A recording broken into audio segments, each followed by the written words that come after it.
The Las Vegas Summer League finally made its return after being cancelled last season, and it was great to see the first few games of the 2021 rookie class. And with the Raptors entering a season for the first time without Kyle Lowry since 2012. Kyle, please come back. I miss you so much. I love you. You're the best. It's safe to say that the Raptors are entering a new period in the franchise existence. But besides the Raptors' big three of Federico, OG, and Spicy P, not to mention our free agency re-signings of GTJ and Cambridge, and of course Chris Boucher, our roster next season will be made up of relatively unknown players or unproven players. I mean, from second-year players who are not only looking to improve their game, but to gain more minutes on the court. From rookies who are coming in looking to make a name for themselves, and undrafted free agents who are still chasing for their chance of achieving their NBA dreams. With all these question marks and holes to fill on our roster next season, it made me excited about Summer League for the first time since Tyus Jones was tearing it up and won Summer League MVP in 2016. So I watched our Summer League games and I decided to give our players grades based on their individual performances. Sounds simple enough, right? Let's get into it. Make sure to leave a like on the video, share and subscribe to the channel so you won't miss when I drop a new video. I'm trying to hit 100 subscribers by the end of the year, so your subscription would be much appreciated. And of course, don't forget to follow me on Instagram and TikTok at SportsBookCasually to keep up with things I do outside of YouTube. But before we kick things off, I won't be talking about two players, Zacchaeus Darko Kelly, which is a pretty cool name by the way, and Rayshawn Hammonds, because they only played 2 games and didn't get much playing time in them, so it wouldn't really be fair for me to assign them a grade. So yeah.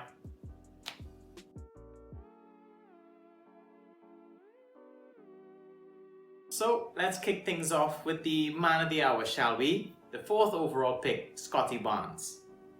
And I'll admit to you, when we picked him over Jalen Suggs at 4, I was a little bit upset.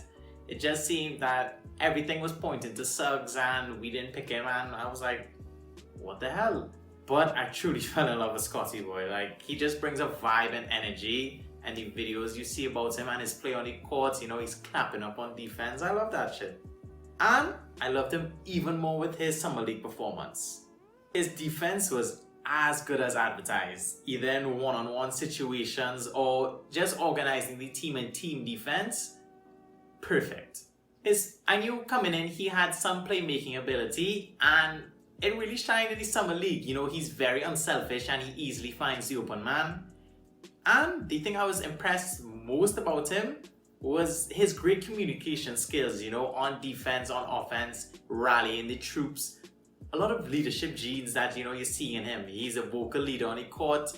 May not be the floor general that organizes everything, but he's definitely will be the vocal leader in a few years. However, the one disappointment, as expected, would be his shooting. You know, he did struggle with his efficiency. He shot some threes, but not at a good clip. He still has to work on that in his rookie season and going forward. But he did show a lot of flashes, especially with a fadeaway mid-ranger from time to time. Ooh, fancy. Overall, for his performance, I'm going to give Scottie a A-. Now let's move on to Dalano Banton. And Rexdale, stand up. He was a second-round project that we picked, a 6'9" point guard, great defensively, can play make a bit, but struggled shooting and with his efficiency. And unfortunately, those struggles did rear its ugly head in Summer League as he struggled shooting. More on the outside, he did finish fine around the rim, but he was probably our best defensive player in the entire Summer League. And he was on the perimeter mainly. He was blocking shots, he was blocking threes, getting steals, just outright hustling on defense. And he did have some turnovers, but he did make some pretty passes from time to time, finding the open man. And I'm excited about him. It's probably going to take him, a year, maybe 2 years down at the 905 to get him up to par with NBA speed and better his efficiency. But Jesus Christ, that playmaking with that defense? Whew, watch out. I'm gonna give Banton a B+. Now, let's move on to David Johnson. And unfortunately, the mystery man was the worst out of our 2021 rookies. I mean, he was aggressive attacking the rim and he did hustle on defense, but could not shoot for nothing to save his life. Really struggled in that area. His playmaking was fine, but he wasn't as impressive on the defensive end and the playmaking end as Banton, and he was even worse at shooting and his efficiency than Banton. So unfortunately, I have to give him a lower grade, and I'm going to give him a C. And now finally, let's move on to Justin Champagnie. And okay, no, he wasn't technically drafted, but we did sign him like a couple hours after the draft concluded, so I'm just going to throw him in this section because it's my video. But he was a double threat and a notorious hustler on defense at his time in Pitt, and it really showcased in his summer league, although he did struggle shooting the ball and his efficiency also sucked. But hustle on defense, got some boards. I didn't really know much about him and I didn't have much expectations, but from what I saw, he was pretty good. I'm gonna give him a B.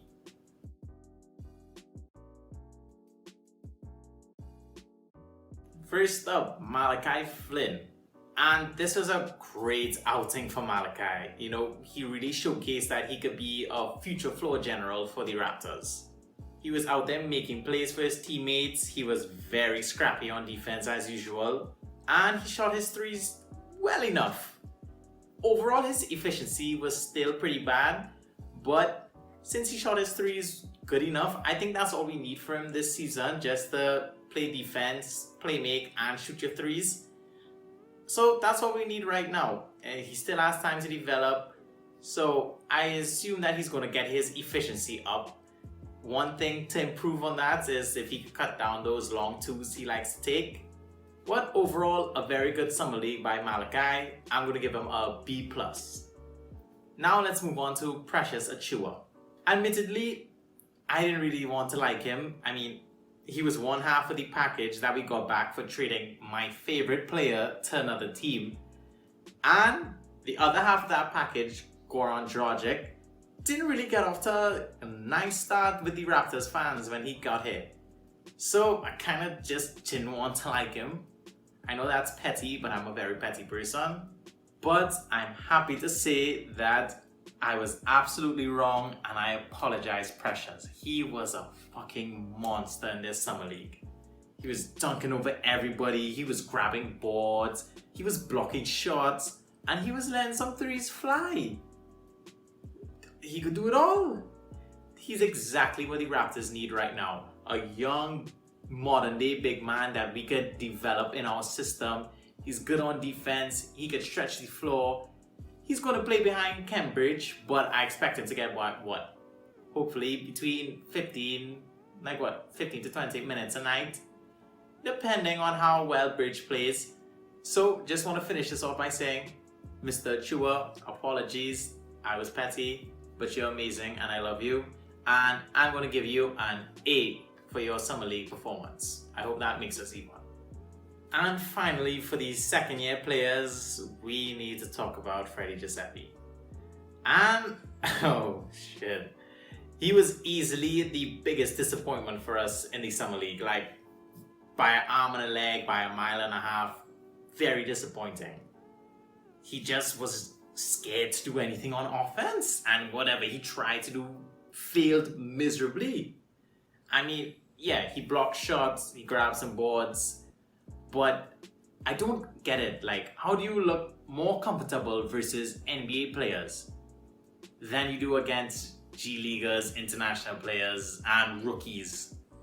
It just boggled my mind. He just killed any kind of momentum or any type of flow we had on our offense immediately as he touched the ball, and it was crazy.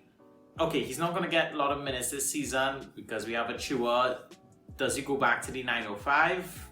I hope so, because I don't want him stinking up our rotation, even if it's just for five spot minutes. Nope.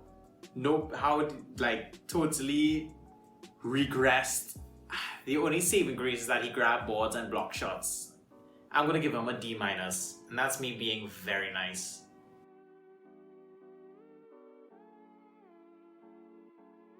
Now let's kick things off with Matt Morgan.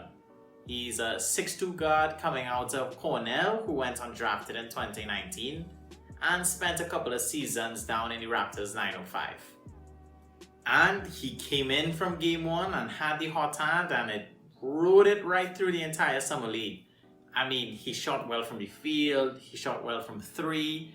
He wasn't too good on the defensive end, but shooters shoot, and he did that very, very well. Now, coming off his impressive summer league performance, I would have liked for the Raptors to call him up and, be like a Matthias 2.0. But he did sign with a Turkish team, and I wish him nothing but the best. I'm going to give him a B+ for his performance. Now let's move on to Jalen Adams, who was another 6'2" guard who went undrafted in 2019. He spent a couple of seasons with the Irie Bay Hawks in the G League, and he actually was on the Pelicans Summer League roster 2019-2020 season. For everything that he showed, he was a great scorer and an efficient shooter, but unfortunately it just didn't translate to this year in this Summer League. Wasn't really that good. Decent on defense, hustled for some boards, but really wasn't impressive. He had a pretty bad Summer League. Hopefully he goes somewhere and showcases his scoring ability again, but I'm going to have to give him a C. Now we move on to Ishmael Wainwright. He's a 6'6" forward who went undrafted in 2017 and spent those years playing overseas. He's a guy, much like a lot of the Raptors on this Summer League team, who comes in and is very defensively minded, but does struggle on the offensive side of the ball. And he did come in and show his really good defensive ability, and even showed that he could shoot the 3. 3 and D, good job. It was actually revealed that we signed him to a 2-year non-guaranteed contract. So let's hope he develops down in the 905 and see what it goes from there. I'm going to give Wainwright a B-. Let's move on to Isaiah Mike. He's a 6'8" Canadian power forward who went undrafted in 2020 and spent the last season in Germany playing with the Niners Chemnitz. And yes, I did look it up how to pronounce it. Anyway, he flashed a lot of 3-and-D potential in college and his time in Germany, and with his limited playing time in the Summer League, he did show those flashes. Now, the question is, will the Raptors offer him a spot in the 905? Or will he go back to Germany, because earlier this year he did re-sign with the Niners? But anyway, limited playing time, I liked what I saw. I'm going to give him a B-. And now, for the final player on our Summer League roster, we have to talk about Anas Mahmoud. Hope I pronounced that name correctly. He is a 7-foot center from Egypt who went undrafted in 2017 and played his last few seasons in Egypt. However, it is unfortunate he didn't get much playing time, so you didn't really get to see much from him. So I guess I have to give him a C by default. Now guys, that is the end of this video. Thank you so much for watching. We had an amazing Summer League. Great improvements from Malachi and Precious from their rookie seasons. We found out Freddie Giuseppe could suck, which is good to know when games don't count, so we can correct that mistake. And I'm very excited to see what Scottie Barnes does for his rookie season. And I'm also excited to see if Dalano gets any playing time, or if he just spends most of it in the G League. I'm a big fan of him, probably because he's a 6'9" point guard that could block the shit out of anything. But we have a very nice young core, and I'm very excited to see what we could do in the 2021 season. Anyway guys, that's all for today. I'll see you guys next time. Take care.